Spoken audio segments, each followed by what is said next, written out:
સુરતની એક ઘટના ઘણી ચર્ચામાં આવી હતી। એક પત્ની અને પતિએ પોતાના ઘરમાં સામાન્ય જીવન વિતાવતું હતું, પરંતુ પતિના અવારનવાર કટુવચનો અને દારૂના નશામાં વિતાવતી મોડી રાતોના કારણે પત્ની ખૂબ પરેશાન હતી।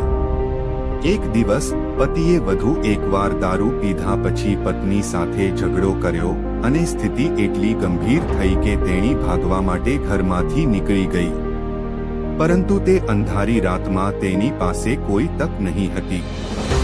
જ્યારે પતિએ પોતાની ભૂલનો બોધ થયો તો તેણે તેની પત્નીને શોધવા માટે આસપાસના લોકોની મદદ લીધી।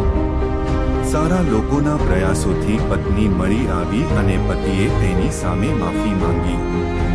આ ઘટના સમગ્ર પ્રેસમાં અને સોશિયલ મીડિયામાં પ્રસિદ્ધ થઈ અને સમાજમાં માનવતા અને સમાધાનની ચર્ચા શરૂ થઈ।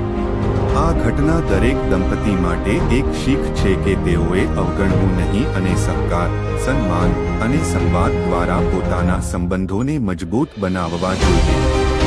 પત્ની ઘરે પરત આવી, પરંતુ પતિની માફી છતાં તેણી પોતાની માનસિક અને ભાવનાત્મક હાલતને સારી રીતે સમજી રહી હતી। તે આઘાત અને ગેરસમજણના કારણોસર પોતાના વ્યક્તિત્વને ભૂલતી ગઈ હતી। પતિએ સમજ્યું કે માત્ર માફી માંગવી જ પૂરતી નથી, તેનાથી બધી સમસ્યાઓ દૂર ન થાય। જો પરિવર્તન આવકારવું હોય તો તેને પોતાનો વર્તાવ સુધારવો પડશે। આ અનુભૂતિ સાથે પતિએ દારૂ છોડી દેવાનો નિશ્ચય કર્યો અને પોતાના ગુસ્સા પર કાબૂ મેળવવા માટે કાઉન્સેલિંગ માટે જવાનું શરૂ કર્યું। પત્ની માટે પણ આ સમય મુશ્કેલ હતો, પરંતુ તેણે પોતાના જીવનમાં સુધારો લાવવા માટે મદદ મેળવવાનું નક્કી કર્યું। તે મનોચિકિત્સકને મળવા લાગી અને પોતાનો આત્મવિશ્વાસ ફરીથી મેળવવા માટે પ્રયત્ન કરવા લાગી।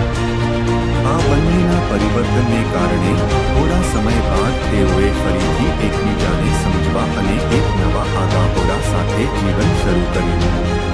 આ ઘટના કોઈ પણ સમસ્યાના સમાધાન